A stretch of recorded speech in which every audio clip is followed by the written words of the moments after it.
All right, good morning, everyone. How are you guys doing? Is everyone fully caffeinated? Because the jokes are a lot funnier when you have caffeine. Okay, I just want to let you know that.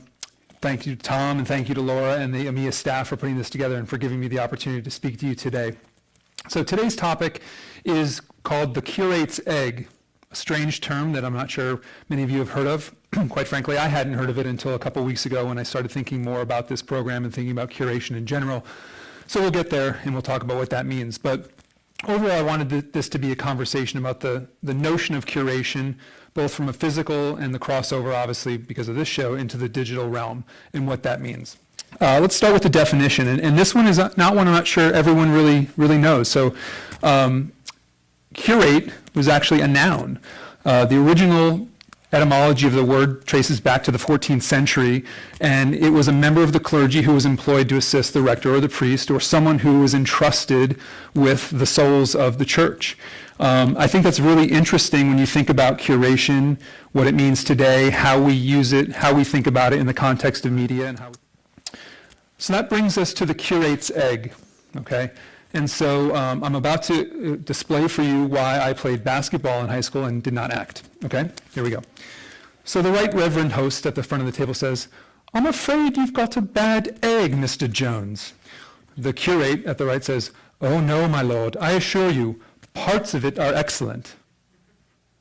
So apparently you guys aren't up on your Victorian humor? You don't get it? So yes, it's a bit of a stretch on the humor button, but I think what's interesting is that it not only explains sort of the humility of the Victorian era, but it also kind of is this sort of juxtaposed notion that something so small as an egg could be partially good when it's entirely bad. And I kind of look at this as a metaphor for the way we manage information and the way we view our archives. I think that we have lulled ourselves to sleep a little bit, especially here in Hollywood, that because we can find something from time to time, we actually think our archive is healthy. We actually think that the library is in good shape. And when someone says, "I'd like to see this version of that tape from that year," and we can actually find it, we pat ourselves on the back and go, "Boy, we're doing a great job." But I think if you really look at the egg in its totality, you get a different story, and I'm not sure the egg really tastes as good as we think. Those people that can actually go in and cull out the data that matters the most, that is the most salient, the most important, and also choose potentially what isn't, are literally becoming rock stars. We talk a lot about the cost of storage coming down, and well, why don't we just keep all this stuff because storage is cheap? Well, if you can see, storage costs have dropped by a factor of 8, whereas data is growing by a factor of 1 million.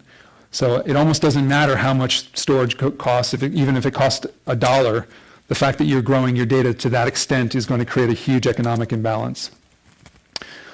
So here's that University of Illinois definition set out graphically. And the one term I added in the upper left-hand corner in red is the one term that I felt was missing from that definition, and that's deletion. I think this is something that we really need to face very strongly here in this community, which is starting to make decisions about what content, what physical material, what digital material actually makes it, and what material actually doesn't make it. And I think we need to be very cognizant, very smart. Let's turn this now to Hollywood. Let's turn this down now to this community and to the media community. And I think the media community has a problem. I think we're hoarders. I think that, like any psychosis, this hoarding started out in our youth, and we'll talk a little bit about why we are where we are today.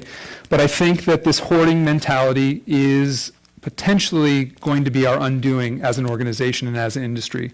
I no longer think we can keep the same paradigms in place that we've had before. I no longer think we can continue to squirrel things away with the hope that they might be used someday, or quite frankly, that there is some deeper cultural significance for take 30, scene 50 of some movie that was shown 17 years ago.